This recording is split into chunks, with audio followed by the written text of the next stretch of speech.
Selamat sore, perkenalkan nama saya Gloria Audrianti, NIM 1810416629, mata kuliah Manajemen Pemasaran 2, dosen pengampu Bapak Adi Mursalim SEMM, kelas A2 Manajemen Pagi. Saya akan menjelaskan tentang artikel mengenai strategi memasuki pasar internasional.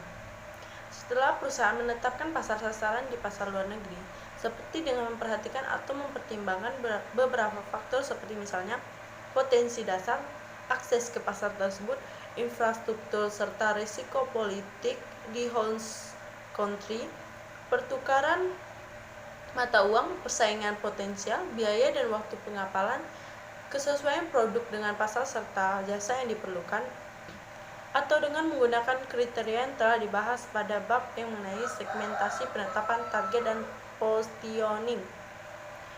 Ada beberapa pilihan strategi untuk memasuki sebuah pasar host country, yaitu melalui kegiatan exporting baik secara langsung maupun tidak langsung ke host country.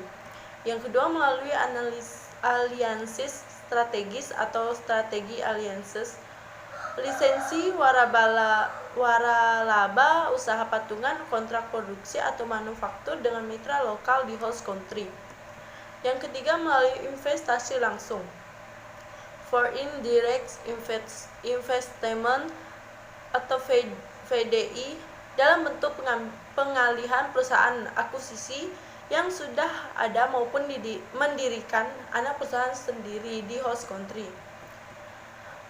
Kagan dan Grit tahun 2005 dengan mengutip Arlon 2004 yang menggunakan dimensi besarnya biaya dan dimensi tingkat keterlibatan perusahaan mengemukakan bahwa pilihan strategi masuk ekspor sebagai pilihan strategi yang paling rendah baik dari segi biayanya maupun keterlibatan perusahaan. Kemudian, berdasarkan tingkat pertambahan biaya dan tingkat keterlibatan perusahaan dalam memasuki pasar host country, maka urutan dari strategi masuk berturut-turut adalah lisensi atau waralaba, kontrak manufaktur, joint venture, dan yang tertinggi adalah progress, tingkat kepemilikan, progress direct investment. Sedangkan Kagan tahun 2002 sendiri mengemukakan sebuah diagram yang menggambarkan tingkat kepemilikan dan tingkat pengawasan seperti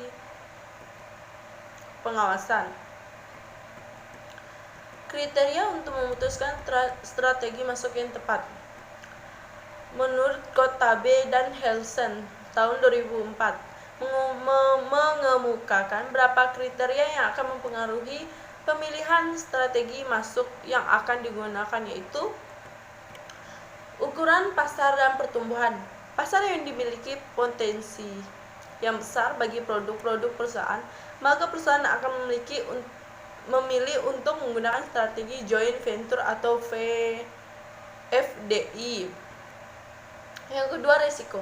Resiko ini berkaitan dengan ketidakstabilan lingkungan politik dan ekonomi yang bertambah pada prospek bisnis perusahaan.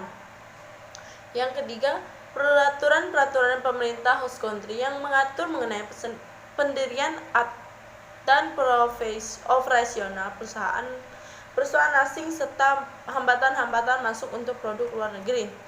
Yang keempat, lingkungan persaingan. Yang kelima, infrastruktur lokal, infrastruktur fisik dari sebuah pasar mengacu pada sistem distribusi, jaringan transportasi, dan sistem komunikasi. Yang keenam, sasaran perusahaan.